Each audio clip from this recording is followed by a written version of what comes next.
Good evening everyone, welcome to an Oz Cyclone Chasers update. Tonight, the 21st of November 2013. My name's Chris Nitzo, and tonight is a big night in the cyclone season because the first tropical cyclone advice officially has been issued by the Bureau of Meteorology for a developing tropical low off the northwest of Western Australian coastline. That low is expected to move eastwards, and the Bureau do expect it to develop into a weak tropical cyclone before hitting the coast somewhere over the western top end, although that still remains to be seen. Some of the modelling still predicting a North Kimberley initial crossing. So we'll talk about that in great detail very shortly. Also, we need to mention the fact that the northern parts of Queensland are expecting some very heavy rainfall due to a developing tropical low in the Gulf country in the medium to longer term. Model guidance is getting pretty conclusive now that there's going to be a low developing somewhere in the Gulf, and as to what it does though, models are very inconclusive about that. So depending on what it does will depend on how much rain, but we're going to talk a bit more about the rain potential of that particular system, which is going to be huge. Alright, before we do that, we do need to update you about an issue that we know about our iPhone app and iPad apps. They do seem to be crashing with the latest update, so we are working on a fix for that. We hope to get a fix approved by Apple by the end of next week, hopefully even sooner, but that depends on Apple's processing times, which in our experience aren't real flash compared to, say, Google. So hopefully that will be happening shortly for you, and we'll have an update and that app will stop crashing. The Google app, the Android app for your Android phones, works 100% great. Okay, so we do hope to have a fix for the Apple issue very shortly. Thank you for the emails and the phone calls to let us know about this issue.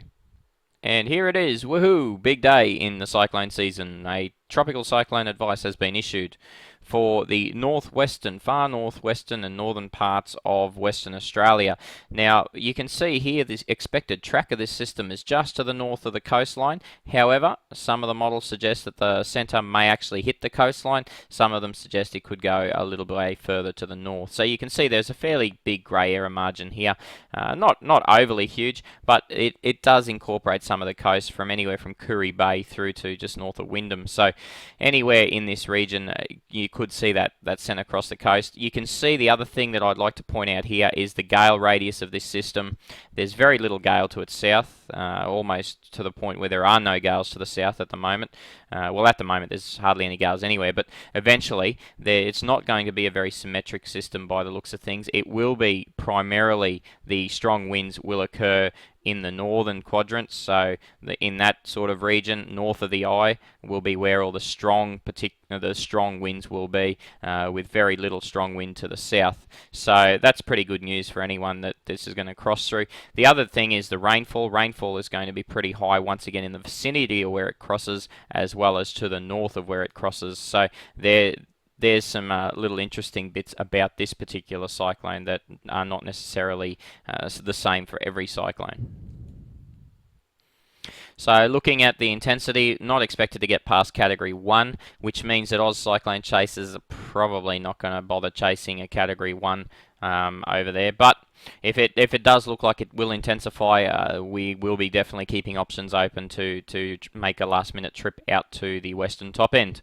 So Category 1 at this stage, looking at a coastal crossing sometime late on Sunday, but we're also, the Bureau is suggesting that it may weaken just before landfall. Regardless whether it does or doesn't weaken, really its big issue isn't going to be the strong winds so much as the heavy rainfall that it could cause as it pushes onto the coast. We're going to see some fairly strong northwest northeast convergence once it pushes onto the coast, and so we're going to see some fairly strong onshore winds creating a fair bit of rainfall in the region. If you're south of the low or the cyclone, you're not going to see too much at all. Let's have a look what the cyclone, or sorry, I'll stop calling it a cyclone, what the low looks like on satellite right now. We can see it on satellite here very, very clearly. We can see the outflow of the system, particularly to the south here. We've got some very, very dry air, and when I show you the moisture content of the atmosphere out here, you're going to see very dry air just to the south of the system. So everything we've been saying the last couple of days needs to remain true. It must remain north and as far north as possible for it to continue on its development. Look, it's got very good convection here now, developing over a fairly central point, so we would be quite surprised if this doesn't get upgraded over the next 24 hours, assuming of course it follows the general trend that lows, especially weak lows and weak cyclones, tend to intensify overnight quite remarkably. At least their convective signature does, and we've seen some really good convection develop over the time where we least expect it, which is the afternoon hours, and so this thing is certainly trying its best to develop. However, it is very close to a boundary line of very dry air coming off the coast here from about Broome in a west-northwesterly direction.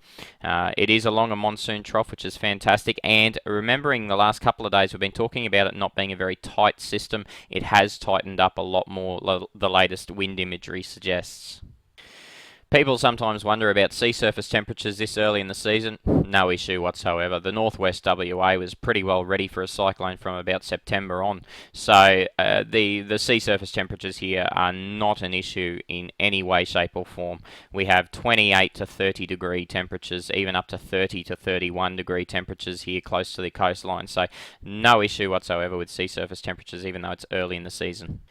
The amount of water in the atmosphere is more of an issue, and it always is this time of year, particularly over the northwest part of WA. Normally the Coral Sea does have a lot of moisture, the Arafura Sea has a lot of moisture. This part of the Indian Ocean often doesn't, and we can see this blue-purple shading over here, anywhere sort of to the west of that. So anywhere to the west of that line, if that dry air manages to get into this circulation here, this cyclone or this low will have absolutely no chance. It'll just die. Its convection will just die.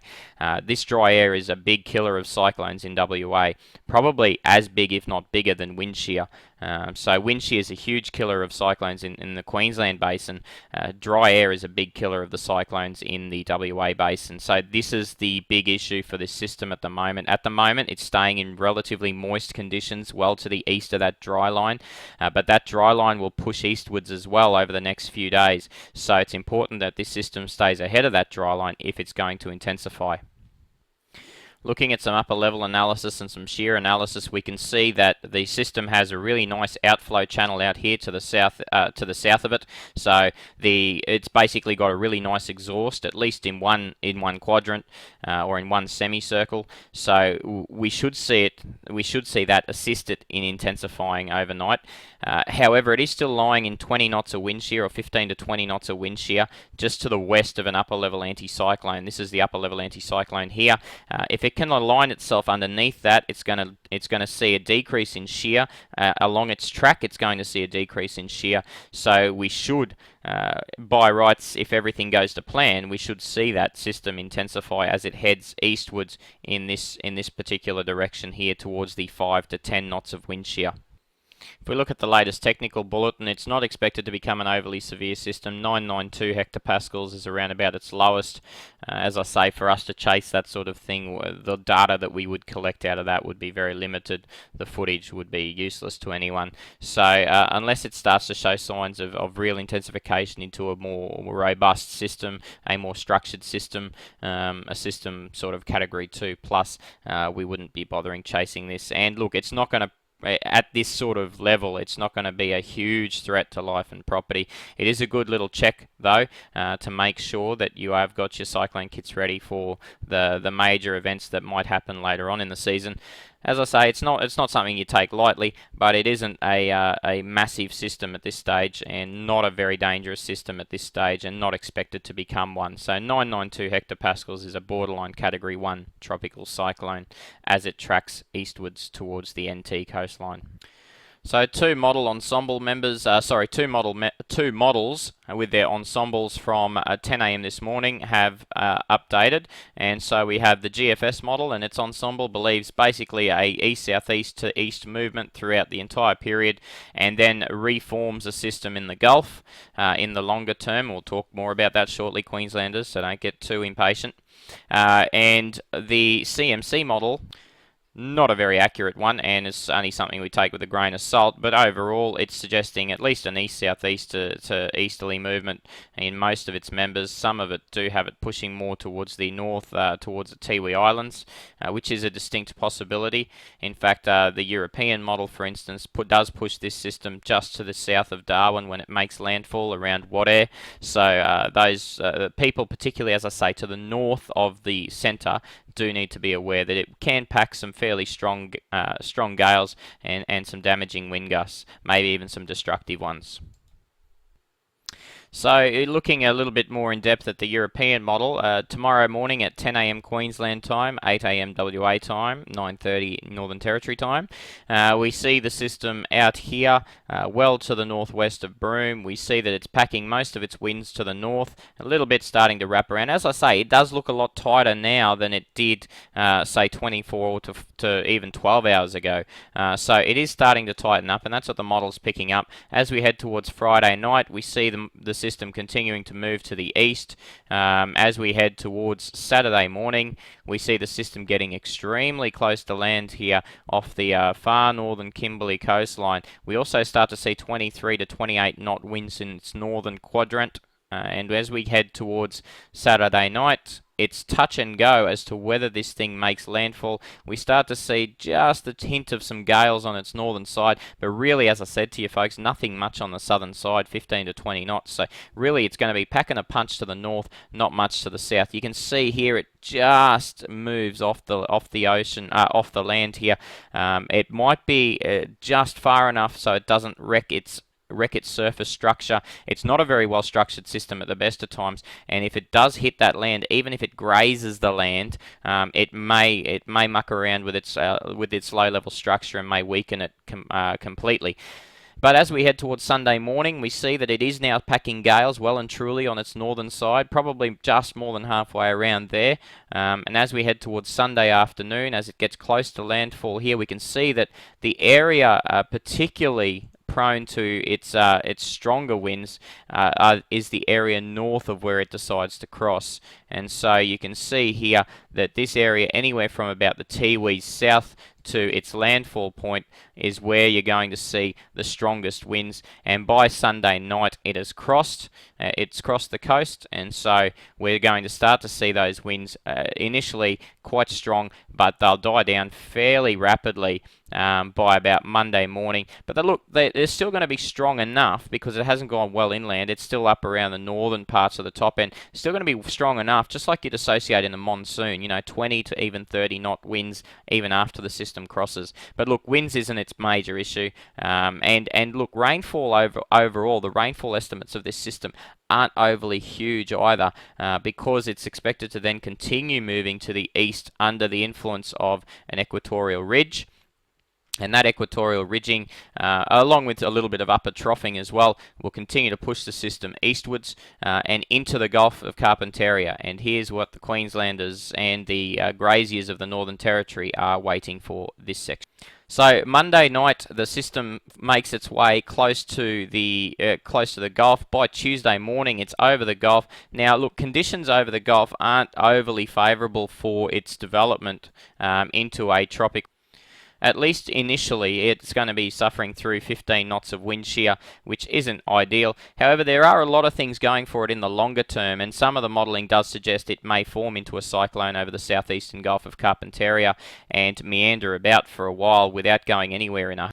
So we see by Wednesday morning is what I'm talking about. It's just meandering about, but it is starting to get a little bit stronger there, 23 to 28 knots. So basically strong wind warning type winds are starting to develop over the region, over the southeastern Gulf region, even starting to see gale force winds by about Wednesday night, Thursday morning. So this is now looking a fair way ahead though, and there is a fair bit of model divergence between whether they keep this in the Gulf or whether they keep this in the Gulf country, which is a huge, huge difference. If this gets in the Gulf, it does have a chance of actually forming into a cyclone. The longer it stays over the Gulf, the better the chance of it forming into a reasonably good cyclone.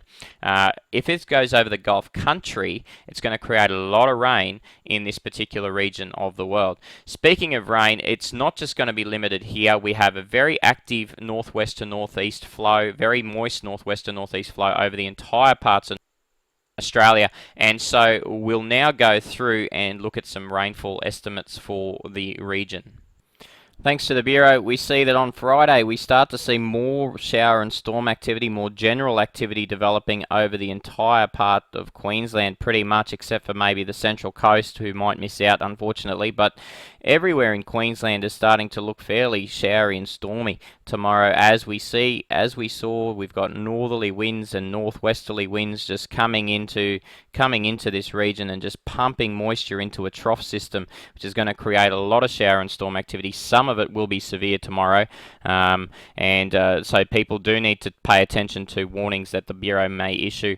The other thing we've got is more rainfall here over the Northern Territory, seeping a long way inland, as we've been saying, and we've got this tropical low or cyclone pushing in an east to east-southeast direction continuing tomorrow.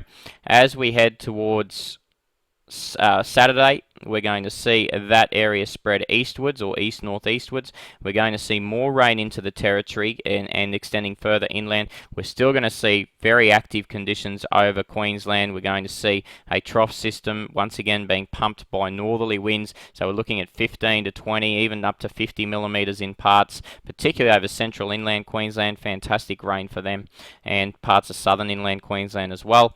Sunday is where things start to get very interesting because we have the tropical low or cyclone making landfall along the western top end coast, if it hasn't made landfall over the northern Kimberley, mind you.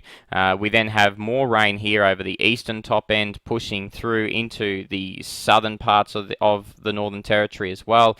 We continue to see more and more rain starting to get into northern Queensland, and the places that have missed out so far by Sunday should start to see generally a fairly rainy period. We've got even some moderate to heavy falls here, starting to ease off over southern Queensland as that upper trough starts to push offshore, but the rainfall will not ease over northern Queensland. It will actually get much stronger as the period progresses, and as we look at Monday, by Monday we start to see the potential of that low getting into the Gulf. Once that low gets in the Gulf, we start to get these winds that come into it, and when that happens here on the Queensland coast, we get these northeasterly winds and northerly winds, and they merge and they converge and they create a lot of rainfall in specific areas and specific locations. So overall, we're going to see a very active period there.